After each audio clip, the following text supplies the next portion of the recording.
Hello sim racers and welcome back to the Fixed Setup Oval Racing Guide. We'll be covering week 4 of season 1, which runs from January 4th through the 11th. Did you navigate the road courses and find some success last week? Were you able to gain some I rating from the C Fixed Blockfest or B Fixed Parade of Charlotte? Let me know down in the comment section below how your week went.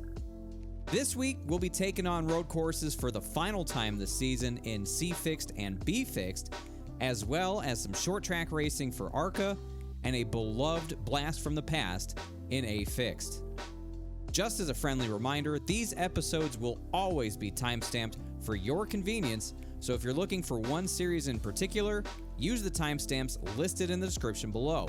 With that said, let's check out this week's races. Before we begin, please take a moment to listen to my disclaimers. As with any skill-based activity, your mileage may vary with the information shared in this video.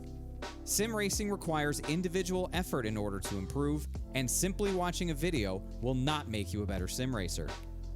Tips and tricks are not one size fits all, and you may need to adjust based on your skill level. These episodes are recorded before the week begins, so the guided qualifying laps should not be viewed as the gold standard for the best lap time possible. Treat this information simply as a starting point for your own practice routine. Any analysis or commentary that I provide comes from my own experience on iRacing and may not always directly translate to what happens to you. I'm human, I make mistakes, and I can be wrong. I try my best to avoid errors and misinformation, but if I do make a mistake, you have my apology in advance. The ARCA Menard Series heads to Nashville Fairgrounds Speedway, the first of 3 consecutive weeks at short tracks. The race is 50 laps and takes place under the lights at 8:05 p.m. in sim. This track is old school with a bumpy surface, tight quarters, and offers plenty of opportunity for chaos. Perfect! The car has very little rear grip for the first few laps, so be easy on that throttle pedal. For qualifying, I used a 14:1 steering ratio and 66% brake bias. Let's take a look at the lap. In all of my qualifying runs, I found that the second lap was consistently faster than the first lap, so you may want to follow suit. Get a good run off the high side of 3 and 4 coming to start your flying lap to maximize your speed. Your turn-in point should be the beginning of the top row of dashed lines. Apply light brake pressure and keep the center of the car lined up with the bottom dashed lines as best as possible until you reach the 31W billboard. You should be able to roll into the throttle and turn the car down to the yellow line, holding enough throttle to not get loose as you exit 2 and arc out towards the wall.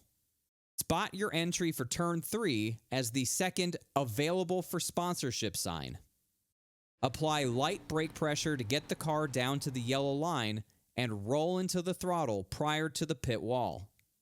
The bumps in this lane can unsettle the car on throttle, but if you hit it just right, you can hold full throttle in a controlled fashion prior to the white line that goes across the track. The rear tires will struggle for grip as the car straightens up, so be prepared for a little wheel input like I did to complete the lap. My lap time was a 18.773. For my 10-lap run, I used a 16:1 steering ratio and 66% brake bias. 14:1 might be okay to use as well. It's really whatever you feel most comfortable with. After the 10-lap run, my right rear tire was worn slightly more than my right front, but honestly the car felt pretty stable throughout the run. My biggest takeaway was to not overdrive the entry to the corners because it typically would result in a big tail slide, and that's only going to wear the rear tires more. Another key to consistent laps was throttle discipline, particularly through the center of the corner. Finally, you might find more success running about a lane off the bottom here, as it's smoother and more forgiving, especially in turn 1. Anytime the ARCA series runs a short track, I anticipate a lot of bent sheet metal and hurt feelings, but remember, there's still 2 more short tracks waiting after this one, so don't go making too many enemies out there. C-Fixed goes to Road America, a 4-mile road course in Elkhart Lake, Wisconsin. To say that this track is big is an understatement. It's enormous. Road America has solidified itself as a fan favorite due to the great racing seen over the past few years, but also the track's beautiful landscape. Don't let those grassy hillsides distract you though. An off-track here can be very punishing. The race is 12 laps, features locally enforced yellow flags, and takes place at 1:35 p.m. in sim.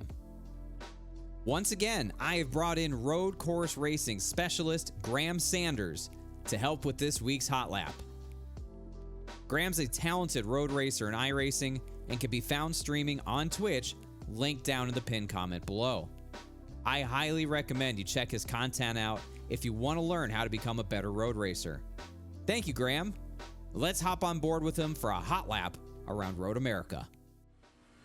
Get a good launch out of the final corner and blast up the hill towards the start-finish line.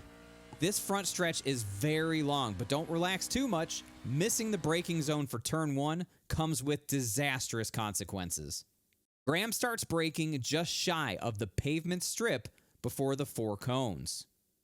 Proper braking technique includes getting the majority of the braking done while in a straight line and being off the brakes by the time you start turning.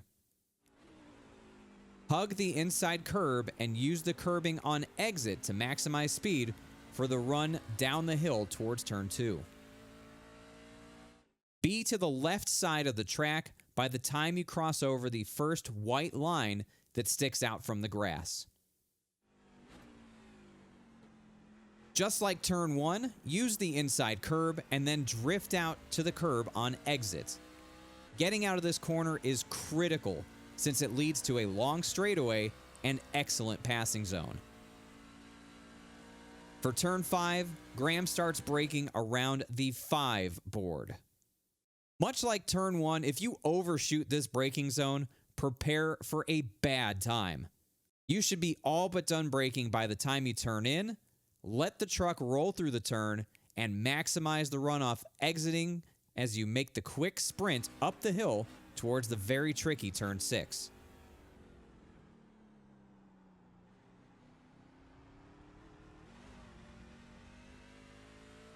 Apply firm brake pressure before reaching the Corvette bridge to ensure you'll hit the inside curb at apex. Get through turn 7 with light brake pressure, hitting the inside curb at apex, and maximize the runoff curb for another downhill run towards turn 8. Graham's braking point is the second white line coming out from the grass. After exiting turn 8, get to the left as quickly as possible to set yourself up for a run through the carousel. You should be turning in by the time you get to the Road America bridge. The carousel is tricky, but if you treat it as a double apex sweeper, you should be okay. You'll need to apply some brake pressure to reset the front end direction after the first apex, but holding steady throttle throughout this turn is the real key. You should be next to the inside curb as it changes colors, but don't touch it. You'll risk losing rear traction and straightaway speed if you do. Use the 2 board as your braking point for the kink. This corner can end your race if you get it wrong. Modulate the throttle through the turn until the truck is settled and power onto another long straightaway leading toward turn 12, also known as Canada Corner.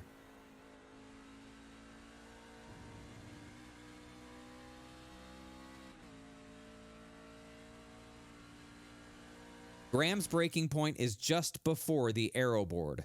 This is a great passing zone, but also a turn that most people will get wrong at least once, so be ready for someone coming in hot. It's very easy to lose the back end coming out of Canada Corner, so Graham recommends short shifting to counter it.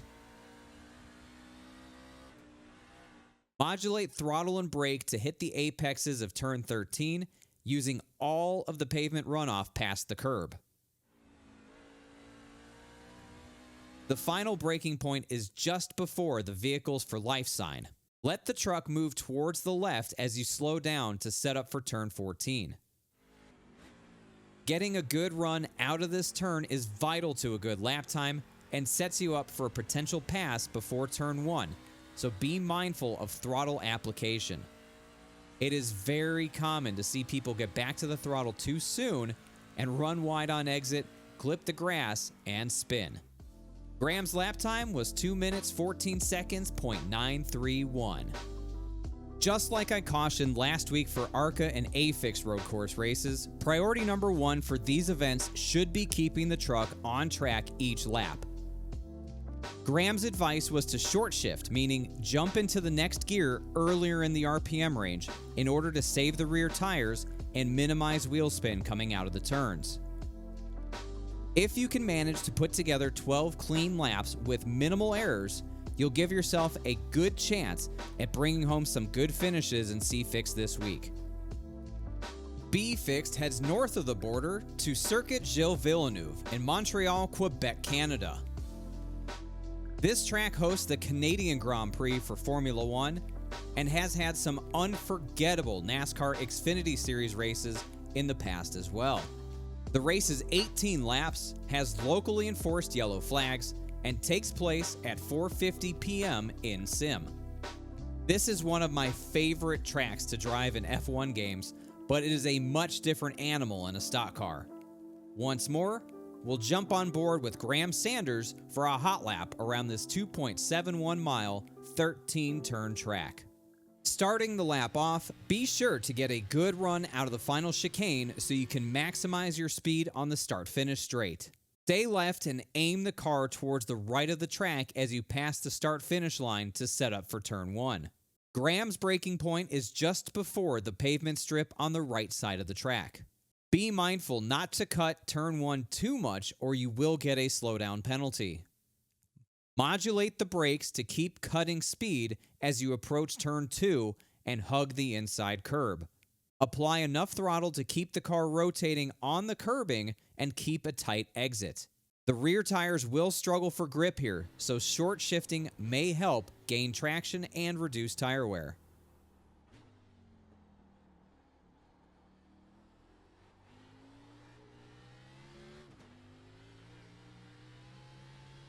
Start braking for turn 3 just before the 2 board. Use partial throttle to build speed on the curb of turn 3 and quickly rotate left to attack the inside curb of turn 4. You may need to reduce throttle application while going over the curbing to ensure no loss of rear traction. Use up the entire runoff out of turn 4, but be aware that wall comes up quick. Begin braking for turn 5 just past the left side rumble strip. Keep a tidy line near the right-hand wall, exiting in the middle of the track as you pass by the Montreal sign. Begin braking for turn 6 before you reach the end of the left side guardrail. Let the car roll over the inside curbing with light throttle and position the car on exit to do the same through turn 7, exiting away from the curbing.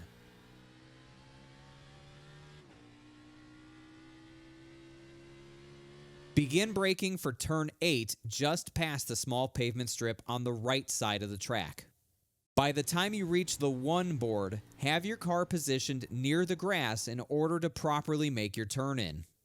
Clip the curbing through both turns, avoiding the white humps as this will upset the car and cost you time.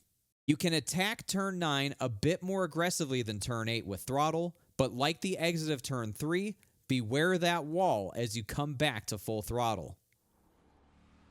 Getting out of turn 9 is one of the most important parts of this lap since it sets you up for a short run down to a prime passing zone, the hairpin of turn 10.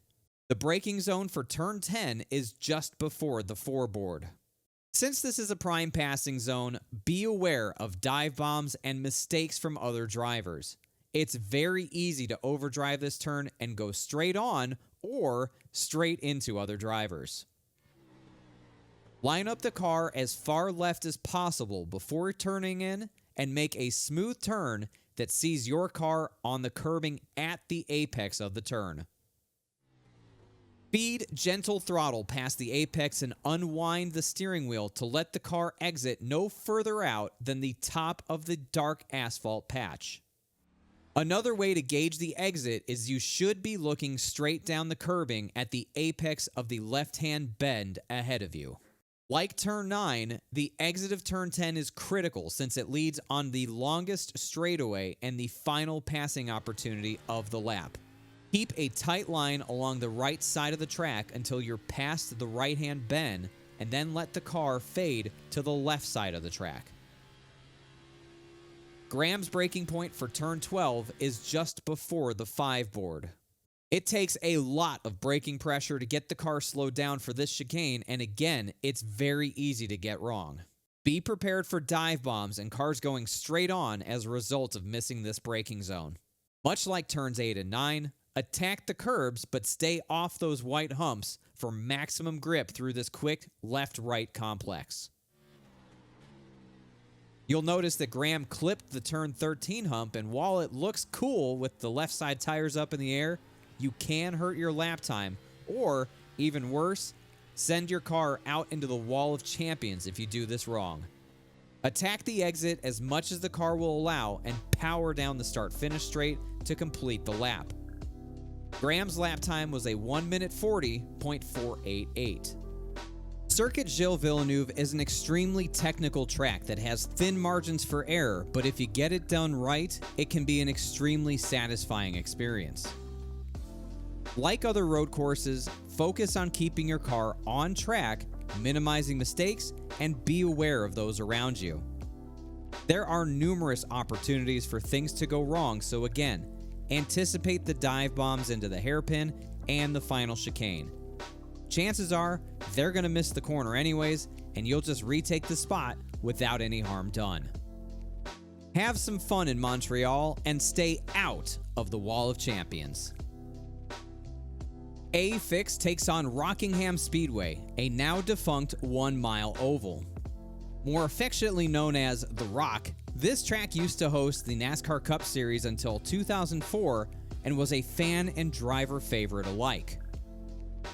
This week's race is 60 laps and takes place around 1:10 p.m. in Sim. The Cup cars are using the low downforce package this week, and as such, a lap around Rockingham becomes even more challenging than it normally would be. Due to the ultra-abrasive surface of this track, I imagine lap 1 of qualifying will be faster than lap 2, barring a big mistake. It's incredibly easy to overdrive the entry at both ends of the track, and doing so will absolutely shred your right front tire. Let's take a look at a sample hot lap for qualifying. On this run, I used a 14:1 steering ratio and 63% brake bias. Get a good run down the banking of turn 4 to boost your speed down the front stretch and keep about a car's width from the wall until just past the red logo after the start-finish line. Position the car as close to the outside wall as you can, begin applying light braking force, and let the car turn in with help from the banking. Not a lot of wheel input just yet. Once the car is in the banking, release the brake and let the car roll while turning the wheel enough to keep it on the yellow line.